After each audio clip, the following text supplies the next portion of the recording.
এক সপ্তাহ ধরে ভাঙন দেখা দিয়েছে পদ্মা নদীতে। ভাঙনে এখন পর্যন্ত ভিটে মাটি হারিয়েছেন 250টির বেশি পরিবার। এখনো ভাঙনের ঝুঁকিতে রয়েছে আরো 300 পরিবার সহ একটি স্কুল ও কয়েকটি মসজিদ সহ বিস্তীর্ণ চর এলাকার কৃষি জমি। ভাঙন কবলিত এলাকাবাসীর অভিযোগ, প্রভাবশালী একটি মহল দীর্ঘদিন যাবৎ পদ্মা নদী থেকে অবৈধভাবে ড্রেজিং এর মাধ্যমে বালু উত্তোলনের ফলে ভাঙন দেখা দিয়েছে পদ্মা সেতুর অদূরবর্তী পাইনপাড়া এলাকায়।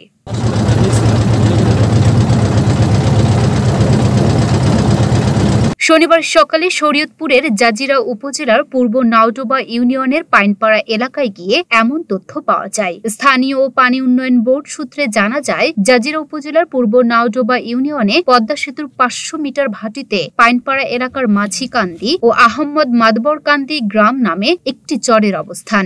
প্রায় 25 বছর আগে বিভিন্ন সময় নদী ভাঙা ও ছিন্নমূল প্রায় 20,000 মানুষ চরটিতে বসতি স্থাপন করে। নদীতে মাছ ধরা ও চরের বিস্তীর্ণ জমিতে কৃষি কাজ করেই চরের এসব বাসিন্দারা জীবিকা নির্বাহ করত। বর্ষা মৌসুম আসার সাথে সাথেই নদী ভাঙ্গা স্টার্ট হয়েছে। এখানে যে আমরা বসবাস করছি প্রায় 2 থেকে 250 পরিবার। এখান থেকে আমার পশ্চিম সাইডে দেখেন, দক্ষিণ সাইডে দেখেন, এই যে নদী, এখানে একটা গ্রাম ছিল, পিছিয়ে আরেক 2টা গ্রাম ছিল, এই পুরাটাই নদীগর্ভে বিলীন হয়েছে। এখন এই মানুষ আপনার বিভিন্ন জায়গায় চলে গেছে। আবার আপনার যে সরকারি জায়গা আছে ওপারে কিছু মানুষ গেছে সরকারি জায়গায়। এখন যদি ওই সরকারি জায়গা যদি না থাকতে দেয়, তাহলে আমাদের আর থাকার মতন কোনো জায়গা নাই। কমসে কম আমার এই যে ইউনিয়নটার ভিতরে, আমার এই এলাকাটার ভিতরে 200-500 বাড়ি ছিল, সবই চলে গেছে। এই দর নিছে, ওই দর নিছে, ওই দর নিছে, চতুর্ধার তো নাম নিয়ে গেছে। নদীতে মনে করেন ভেঙে চলে গেছে, জায়গা জমিন যা আসল ইত্যাদি সব শেষ সামগ্রী হয়ে গেছে। আমরা সব সর্বহারা হয়ে গেছি। মনে করেন যে আমাগো থাকার মতন কোনো জায়গা নাই। যে কোনো সময় এটি নদীগর্ভে বিলীন হয়ে যেতে পারে।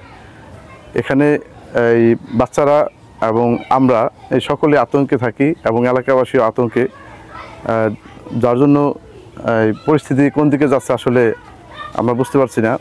এখন যে কোনো মুহূর্তে আমরা এই স্কুল বিদ্যালয়টি এখান থেকে আমরা নদীগর্ভে যাতে না হারায়, যাতে ওপার আমরা নিতে পারি, তার সুদৃষ্টি কামনা করছি। এলাকাটি হচ্ছে পদ্মার মধ্যবর্তী একটি চর। এলাকাটি বিভিন্ন সময় ভাঙনের সম্মুখীন হয়েছে। আমরা যখনই ভাঙনের সম্মুখীন হয়েছে, বালিভর্তি জিওব্যাগ ডাম্পিং ও প্লেসিং করে এলাকাটির ভাঙন রোধ করেছি। এলাকাটিতে স্থায়ী বেড়িবাঁধ করার জন্য আমরা ঊর্ধ্বতন কর্তৃপক্ষকে অবহিত করব। ঊর্ধ্বতন কর্তৃপক্ষের নির্দেশনা সাপেক্ষে আমরা পরবর্তী প্রয়োজনীয় ব্যবস্থা গ্রহণ করব।